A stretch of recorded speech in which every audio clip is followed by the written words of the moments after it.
Well, happy Monday morning, friends. Mark Holmes here with my buddy Cowboy Joe Boob, as well as Joe Bear in the house. And as always, I want to say thank you all for watching, commenting, subscribing, and being part of the Joe Boo Sports Report. Without you guys, as well as you ladies, you know that this literally does not work. So let's get open for business here, and let's wake up the football gods here. It is Monday, week number 2 of being able to franchise tag players. Thus far, nobody, and I mean nobody, has been franchise tagged just yet.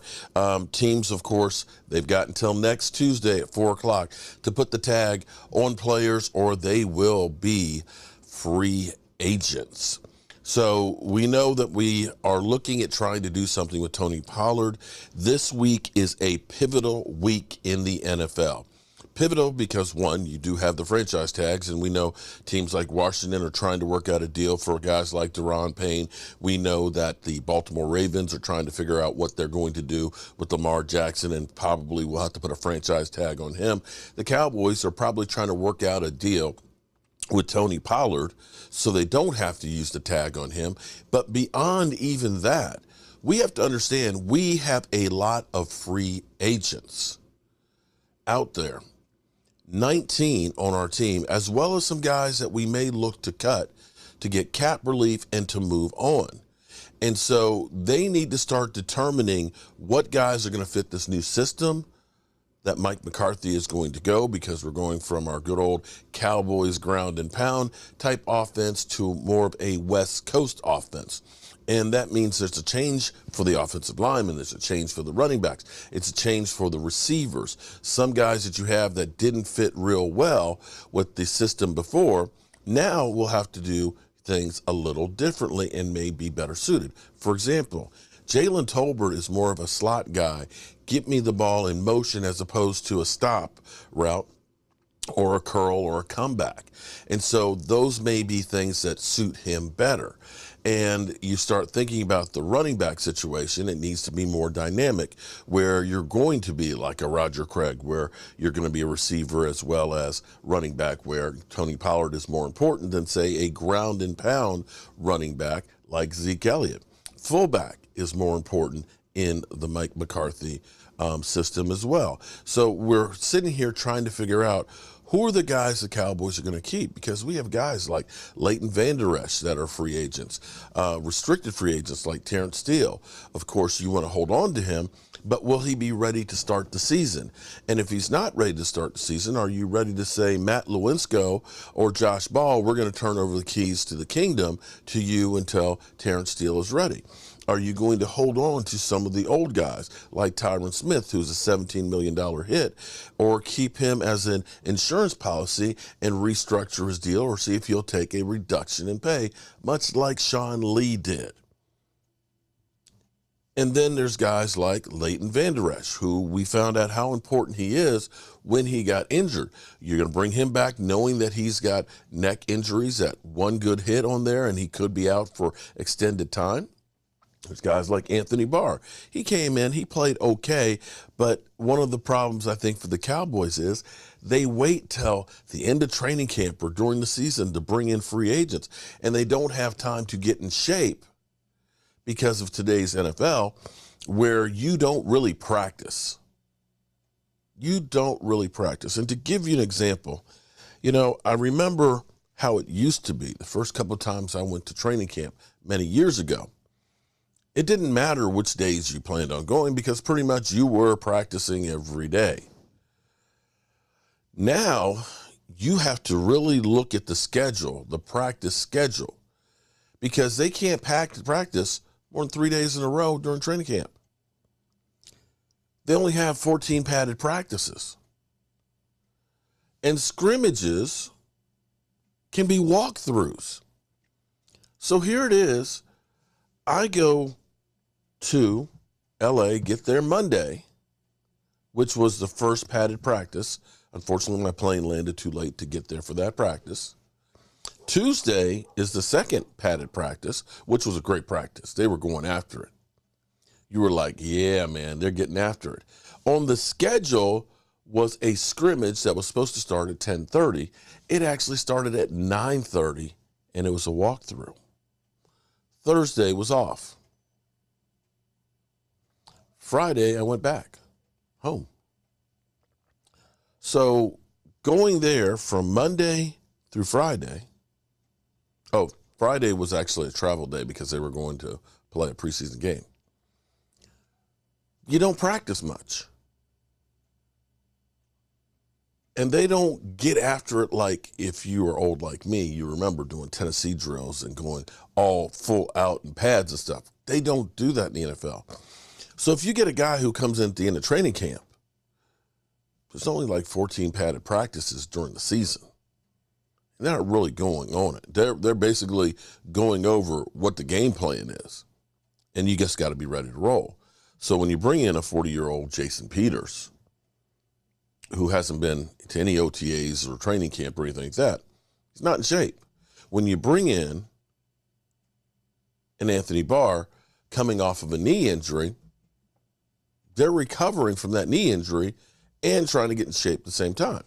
They both played okay, but not as good as if you had gotten them in April, in March, where they're doing OTAs with the team, where they're getting all of the information of what we're doing and stuff. And this is one of the problems for the Joneses. Now, this week is pivotal because the 2nd through the 5th is the combine, the actual workouts on the field, the guys you're going to draft. But it's even bigger than that because you get the scouts, you get the coaches, you get the GMs, the owners, all there together days before the combine actually works out.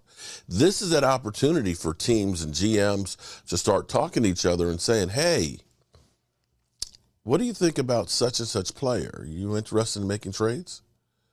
We've seen big signings like Alex Smith going to Washington happen during the combine. And this is that chance that if the Cowboys aren't just bullshitting us, that they really do want to make some moves. And let's be clear. The Cowboys recognized that they screwed up with Amari Cooper because all season you knew that the Cowboys were still trying to get a receiver to help out. We know they made a call to Jerry Jeudy with Denver. We know that we tried to get Brandon Cooks. We tried to get Odell. We ended up getting T.Y. Hilton. So it's not a stretch to think that the Cowboys aren't in the market to get a receiver. The question will be is how much are they going to be willing to pay for that? Now, this is an opportunity for the Cowboys to talk to the Buffalo Bills about Stephon Diggs, who we know that his brother has been all in on trying to get him. We know CeeDee Lamb is like, we need more weapons for Dak, as well as for himself, because if he gets another weapon on the other side, things will get a little easier for him. So you know that the Cardinals have DeAndre Hopkins that we hear may be on the trading block. And so this week is when those discussions under the table will be kind of talked about of possible guys that you want to try and make a move for. Also, you'll have the agents there with the players. So this is where the agent is going to have to come up with a number for Zeke Elliott, to kind of say to the Cowboys, hey, here's what we want to do. And, does Zeke want to go out there and say, screw the Cowboys? I'm just going to go out and get as much money as I can because I don't have much time left in the NFL, which is a possibility. So the work is really going to happen this week. As well as evaluating the combine. We know there's going to be some workout warriors that are going to have workouts that take them to the roof. And to me, in my mind, the combine is a tool, but it's not the be-all, end-all for a player. You got to say that this is 20% of what you're doing. If you got a guy who wows you in the combine, but you look at what he did in college as far as a player, you may look and say, well, this is a guy maybe I can produce and make better. But ultimately, it's not about being able to run a 40 in a straight line. Most of football is handled right here and right here.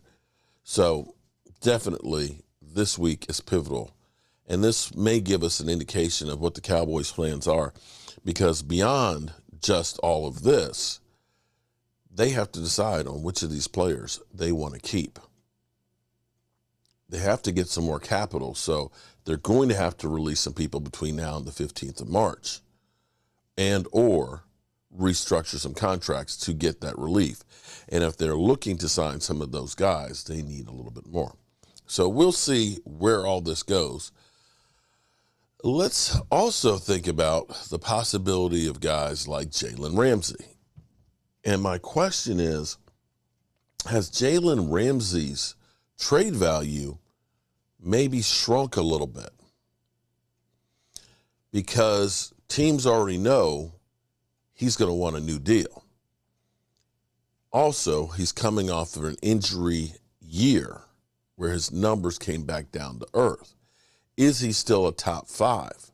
Now, we know what the Rams gave up to get him, but I don't think they're going to get that much like they did to get rid of him. Well, he was 1 year into a 5-year extension. He had 4 years left under contract. Now he's got 3. When you look at the cash payout over the next 3 years, I could see why he wants more. But you gave up a ton to get him, and you look at his contract, Chris.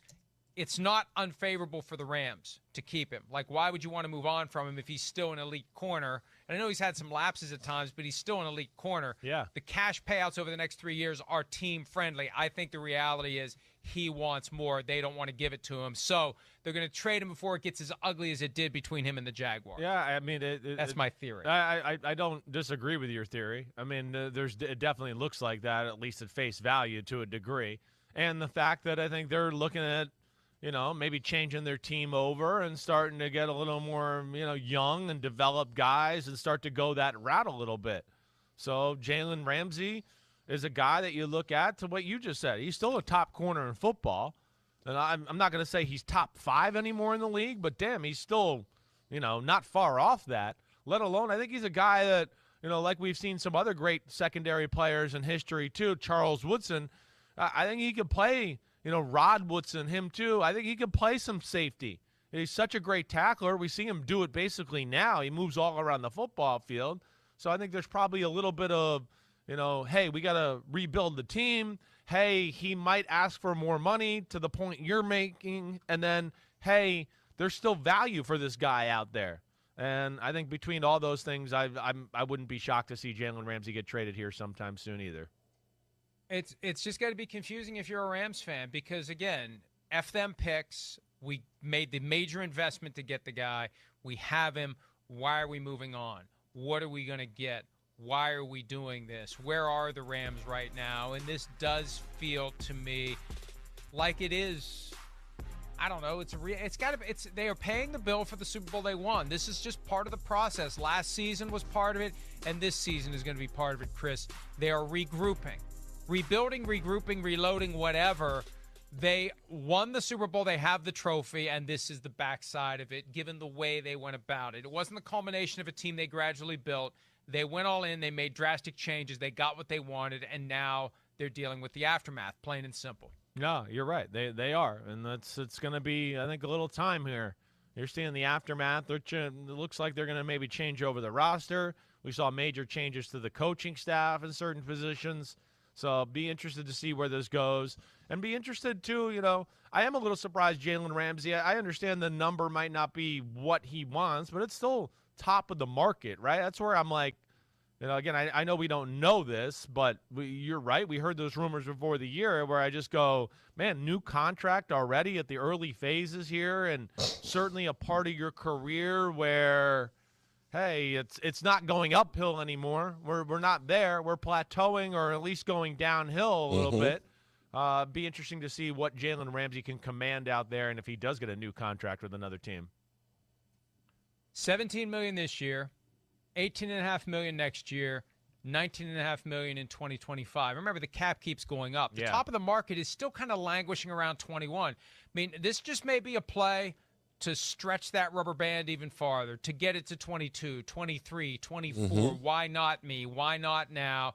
And the Rams If they choose not to do it, the only alternative is to trade him again before it gets ugly, before they get into that mess that the Jaguars were in with Jalen Ramsey back in 2019. But it feels like that's where it's going, and it really is hard to get a feel for where these Rams are. I feel like a lot more changes need to be made before they can become whatever they're going to be. Well, yeah.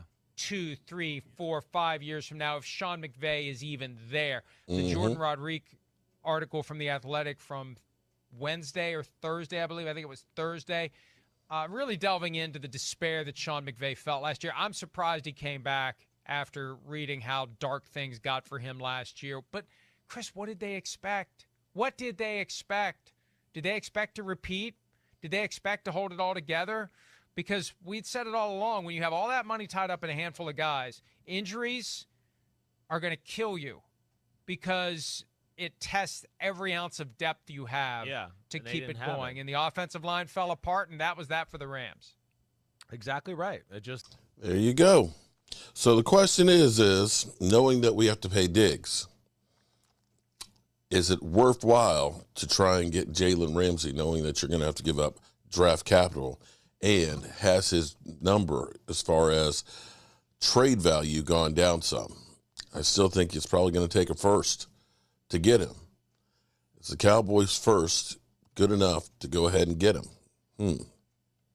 Well, we'll have a discussion on that a little bit later. All right, good people, I'm Mark Holmes, and I appreciate each and every one of you guys. And we will have a lot going on this week. Tuesday, 5 o'clock tomorrow.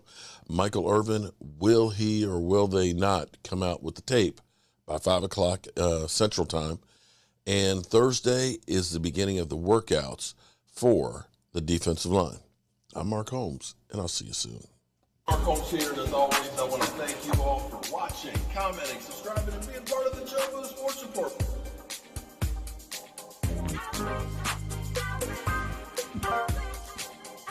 You did one hell of a job, and the only thing else I got to say is, how about